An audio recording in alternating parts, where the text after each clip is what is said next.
Michel Hanoc, bonjour. Bonjour. Merci d'avoir accepté notre invitation pour nous parler de François Asselineau. C'est le président de l'UPR et il est candidat à l'élection présidentielle. Il a obtenu ses 500 parrainages et donc on parle beaucoup de lui ces derniers jours. Ça va lui permettre de participer à l'élection présidentielle. Ça vous fait plaisir qu'il ait obtenu ses 500 parrainages, on imagine ? Tout à fait, oui, c'est un grand plaisir pour nous de voir que notre président est maintenant candidat à l'élection présidentielle.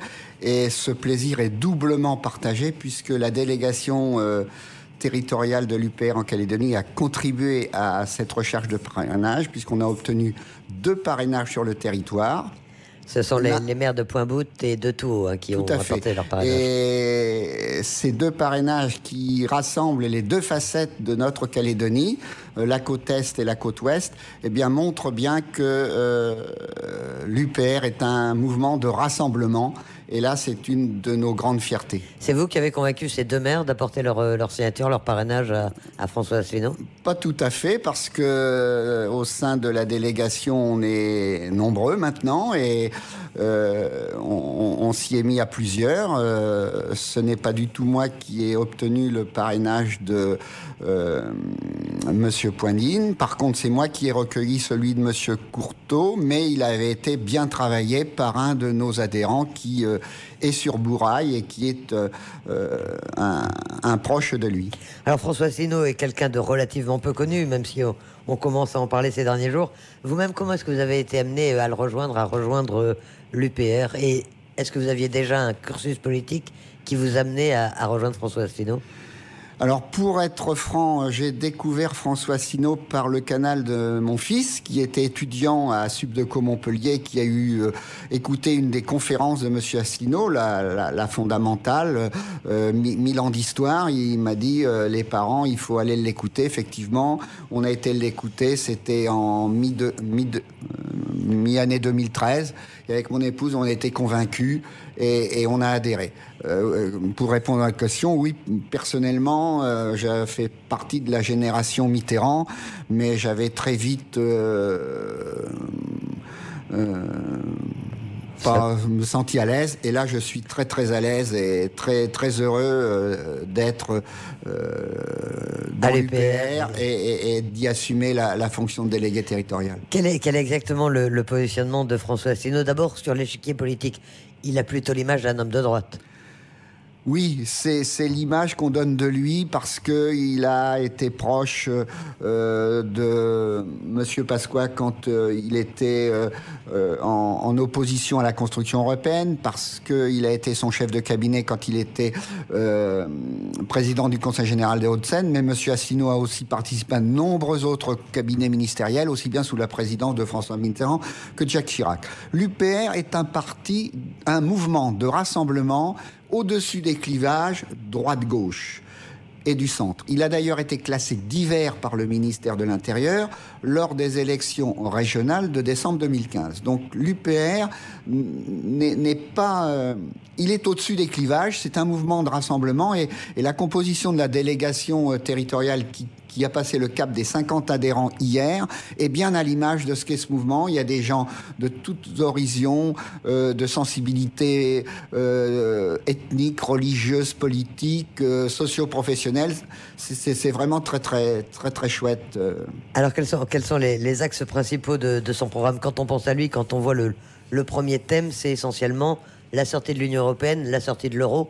C'est ça aussi, que vous retenez dans ce programme de François Asselineau?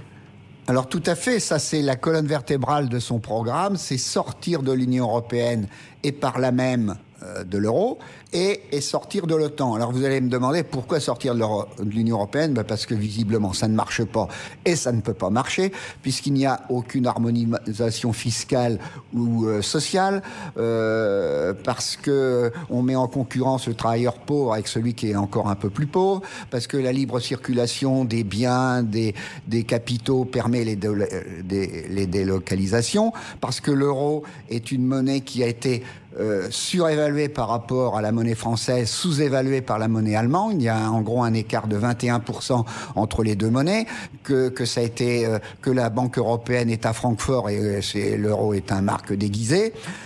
parce qu'on nous avait prédit que l'Europe, ce serait la prospérité, que ce serait la panacée, et puis en réalité, c'est tout l'inverse. Voilà. Ben, sortir de l'euro, sortir de l'Europe, on va vous dire qu'est-ce qui vous différencie. Qu'est-ce qui différencie François Asselineau du Front National et de Marine Le Pen, puisque c'est aussi l'un des points forts de leur programme. Ben, je suis obligé de vous répondre un peu tout, puisque Madame Le Pen dit qu'elle veut sortir de l'euro, mais qu'on ne peut pas sortir de l'euro si on ne sort pas de l'Union européenne, qu'elle n'a jamais écrit dans aucune de ses professions de foi, ni dans ses tracts, qu'elle sortirait de l'Union européenne dans l'application sereine et juridique de l'article 50. Je suis désolé de dire que Mme Le Pen manie un peu le flou artistique en étant une fois un jour, l'autre fois un autre jour. Ça, c'est le premier point. Deuxième point, elle n'a jamais dit qu'elle ne voudrait sortir de l'OTAN. Et enfin, malheureusement, il y a bien souvent des propos xénophobes, racistes, extrémistes qui ne sont absolument pas le cas de l'UPR. Donc, il n'y a aucune convergence entre le Front National, enfin l'UPR et le Front National. Pour continuer les comparaisons et pour que les gens y voient un peu plus clair, par rapport à quelqu'un comme Nicolas Dupont-Aignan, par exemple, est-ce qu'il y a des vraies divergences de fond ou est-ce que vous ne pourriez pas avoir des programmes qui se ressemblent finalement? Alors oui, vraie différence de fond, dans la mesure où lui aussi, M. Dupont-Aignan, n'a jamais dit qu'il appliquerait l'article 50 du traité de l'Union européenne, comme vont le faire les Anglais, pour sortir sereinement et juridiquement de l'Union européenne. Il parle plutôt de renégociation des traités, mais alors sur ce sujet-là, je peux vous dire qu'on a plus de chances de gagner l'euro-million que de voir un de ses responsables politiques renégocier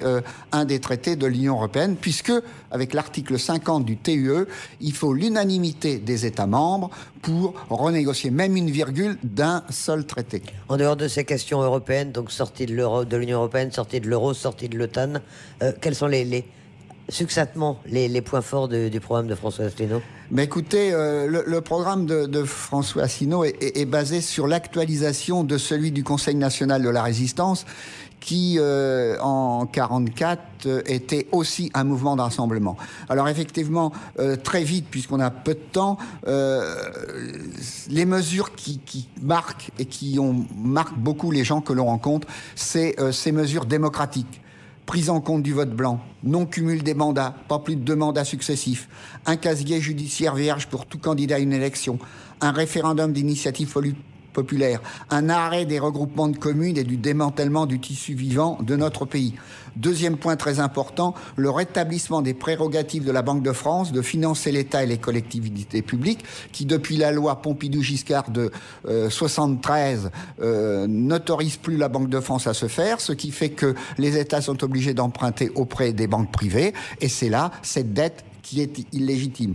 L'autre point important, c'est de renationaliser les grandes entreprises publiques et de rétablir les grands services publics à la française. Voilà, de garantir la santé et l'éducation pour tous. Voilà, et tout ça... On va pas décliner tout le programme, bien sûr, mais on va vous demander, bien sûr, qu'est-ce qui est prévu pour la Nouvelle-Calédonie. Est-ce que François Asselineau s'intéresse à l'outre-mer et est-ce qu'il propose quelque chose pour la Nouvelle-Calédonie? Tout à fait, puisque François Asselineau connaît bien notre pays, qu'il y est venu il y a plus d'une vingtaine d'années faire une mission, alors qu'il était inspecteur général des finances, je crois savoir que c'était sur le domaine foncier. Oui, il a rendu un rapport, le rapport Asselineau, tout le monde le connaît en Nouvelle-Calédonie. Il l'a fait en 89, c'était sur les activités de la DRAF. Alors, concernant notre Calédonie, 2 choses. On peut penser que la France, sortie de l'Union européenne, aura une meilleure santé financière puisque son adhésion à l'Union européenne lui coûte 9 milliards d'euros par an. Donc on peut penser que récupérant cette somme, eh bien, elle aura plus de possibilités pour aider encore mieux son pays associé. Par rapport à ce qui préoccupe tout le monde, l'avenir institutionnel. Voilà. Je vais vous lire le texte que M. Asselineau m'a rédigé pour la Calédonie. C'est peut-être un peu long, mais les grandes lignes. Les grandes lignes, voilà. Si je suis élu président, je ne m'opposerai pas à l'indépendance de la Nouvelle-Calédonie si celle-ci est voulue par une majorité de l'opinion locale. À titre personnel, je pense vraiment que les habitants de la Nouvelle-Calédonie auraient bien plus à y perdre qu'à y gagner. Je souhaiterais que la Nouvelle-Calédonie reste associée à la République comme elle l'est actuellement selon les termes définis par la loi organique et les accords de Nouméa, avec la garantie que tous ses habitants actuels puissent continuer à y vivre en paix et en harmonie les uns avec les autres. Voilà donc pour ces grands principes de la part de François Asselineau. Comment est-ce que vous allez faire campagne? Vous êtes une cinquantaine de membres de l'UPR. Vous allez, dans les jours qui viennent, d'ici le 23 avril, coller des affiches, intervenir sur Internet. Comment vous allez faire? Eh bien, on va continuer à faire ce qu'on fait depuis plus d'un an, c'est-à-dire aller à la rencontre de la population à la sortie des marchés, où en leur distribuant nos tracts, on prend contact, on leur explique, puisque une des spécificités de l'UPR, justement, c'est d'essayer d'éveiller les consciences, d'avoir une démarche, on va dire, pédagogique ou explicative pour faire comprendre aux gens le pourquoi du comment. Pourquoi depuis plus de 40 ans, tous nos politiques disent qu'ils luttent contre le chômage et le chômage est toujours là? Eh bien parce que c'est la directive Bolkestein des travailleurs déplacés, pour vous donner un exemple. Voilà. Et vous allez également coller des affiches? Vous allez continuer à coller des affiches? C'est un peu votre marque. Hein. Oui, effectivement, nos opérations coup de poing de collage des affiches, ça a secoué un peu le landerneau calédonien. Écoutez, oui, on va continuer dans la mesure où on va pouvoir être pourvu en matériel, puisque mes collègues en métropole sont grands gourmands d'affiches aussi.